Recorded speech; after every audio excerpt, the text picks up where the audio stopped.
Hello guys, welcome back to my channel. আজকের ভিডিওতে যে টপিকটা নিয়ে ডিসকাশন করব সেটা হচ্ছে আজকের মার্কেটটা কেমন ছিল এবং তার সাথে সাথে আগামীকাল মার্কেট কি হতে পারে। তো যাই হোক, আজকের মার্কেটের মধ্যে আমরা যে জিনিসটা দেখলাম একটা স্লাইড লেভেল অফ ভোলাটিলিটি এবং যে রেঞ্জটার কথা আমি বলেছিলাম লাস্ট ডে সেটা হচ্ছে 24,000 থেকে 24,500-র মধ্যে। এই রেঞ্জের মধ্যেই নিফটি ঘোরাফেরা করবে। তার রিজন ছিল কারণ এই দুটো জায়গাতে highest level of open interest build up ছিল। তো মার্কেটের মধ্যে যথারীতি সেই জিনিসটাই আমরা দেখলাম। মার্কেট যতই ওপরে যাওয়ার চেষ্টা করুক না কেন এই রেঞ্জটার মধ্যেই কন্টিনিউয়াসলি ঘোরাফেরা করলো। আজকে সেন্সেক্সের এক্সপায়ারিও ছিল। আগামীকাল সম্ভবত নিফটির এক্সপায়ারি, তার কারণ পরশু দিন ছুটি আছে। তো সেই সেন্সে আগামীকালও সেম লেভেল অফ প্লে হতে পারে। বাট এই জায়গাতে দুটো ছোট ছোট ইম্পর্টেন্ট ইনফরমেশন দিয়ে রাখা খুব ইম্পর্টেন্ট। সেটা হচ্ছে এক নাম্বার, আজকে আমরা দেখেছি রিলায়েন্স ইন্ডাস্ট্রিজ মধ্যে এখনও বুলিশনেস রয়েছে এবং রিলায়েন্স ইন্ডাস্ট্রিজ আরও আজকে 3%-এর কাছাকাছি বেড়েছিল, পরের দিকে সেটা 2.5%-এর কাছাকাছি গিয়ে ক্লোজ হয়। রাইট, ঠিক সেই রকমভাবেই আরেকটা কোম্পানির আজকে কোয়ার্টারলি রেজাল্ট বেরিয়েছে এবং সেই কোয়ার্টারলি রেজাল্টটা অপূর্ব রেজাল্ট হয়েছে। সেটা হচ্ছে বাজাজ ফিনান্স এবং বাজাজ হাউজিং। এই দুটোর ক্ষেত্রেই আমরা দেখতে পাচ্ছি কোয়ার্টারলি রেজাল্ট যথেষ্ট ভালো হয়েছে। এর মধ্যে বাজাজ ফিনান্সের ক্ষেত্রে 19%-এর কাছাকাছি প্যাট গ্রোথ ইয়ার অন ইয়ার আমরা দেখতে পাচ্ছি। তো এই প্যাট গ্রোথটা অ্যাকচুয়ালি আমাদের ভালো রকম বাজাজ ফিনান্সের স্টককে বুস্ট দেবে, রাইট।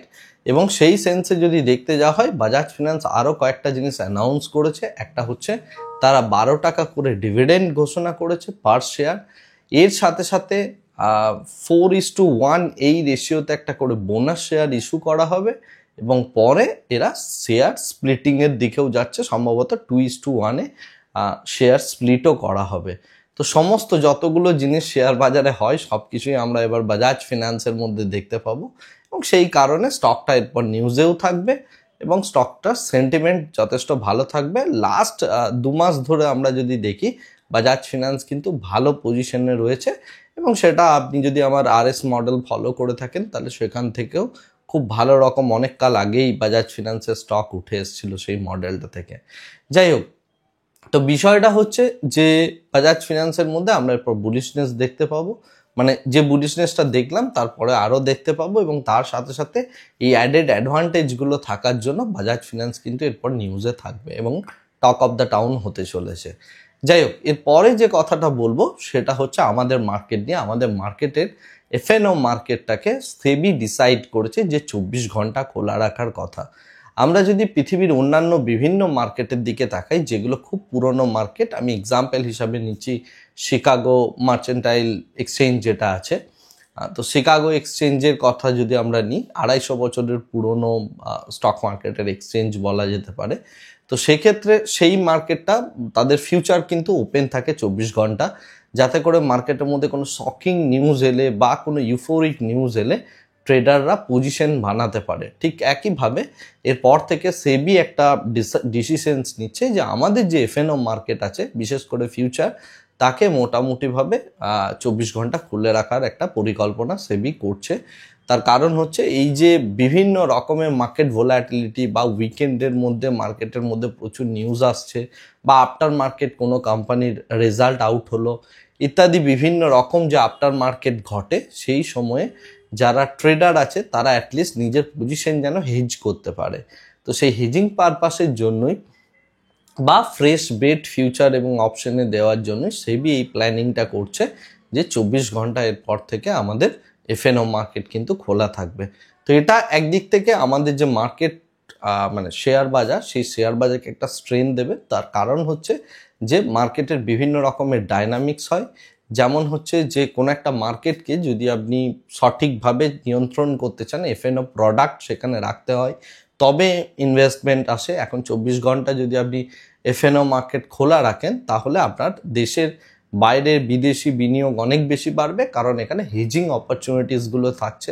সাডেন কোনো রকম প্রবলেম হলে বা কোনো রকম অ্যাটাক এলে ইত্যাদি ইত্যাদি, বা হঠাৎ করে কোনো একটা কোম্পানির কোয়ার্টারলি রেজাল্ট ভালো হলো যাই হোক না কেন, কোনো ইউফোরিক নিউজ হতে পারে বা কোনো একটা মানে খারাপ নিউজ হতে পারে, সেগুলোতে ট্রেডাররা যারা বড় বড় ট্রেডার আছে তাদের পজিশন তারা হেজ করতে পারবেন।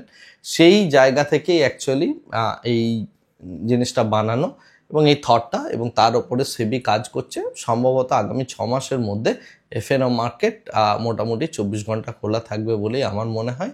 যদি এটা খুব একদম প্রিলিমিনারি স্তরে রয়েছে এবং ডিসকাশন ফেজে রয়েছে, তবে সেবি যেগুলো ডিসকাশন করা শুরু করে আমরা 6 মাস পরে দেখতে পাই যে সেগুলোর ইমপ্লিমেন্টেশনও শুরু হয়ে যায়।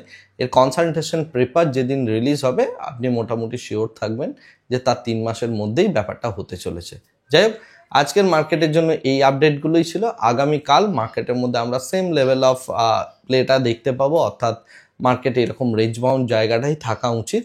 বাট বাজাজ ফিনান্সের মধ্যে যদি বিশাল বড় রকমের র্যালি আসে, Bajaj finance, Bajaj Finserv, Bajaj housing, এই স্টকগুলোর মধ্যে অর্থাৎ বাজাজ গ্রুপের মধ্যে যদি একটা ভালো রকমের বুলিশনেস আসে, তাহলে সেক্ষেত্রে মার্কেট এই উপরের দিকে 24,500 যে রেঞ্জটার কথা আমি বলছি, সেখানে ওপেন ইন্টারেস্টে যদি ব্রেক হয় তাহলে মার্কেট কিন্তু আপসাইড যেতেও পারে।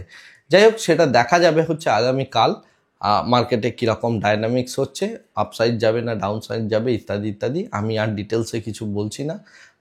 আজকের ভিডিওটাকে আর এর থেকেও বেশি দীর্ঘায়িতও করছি না, ভিডিওটাকে এখানেই স্টপ করছি। Thank you very much, bye bye, tata.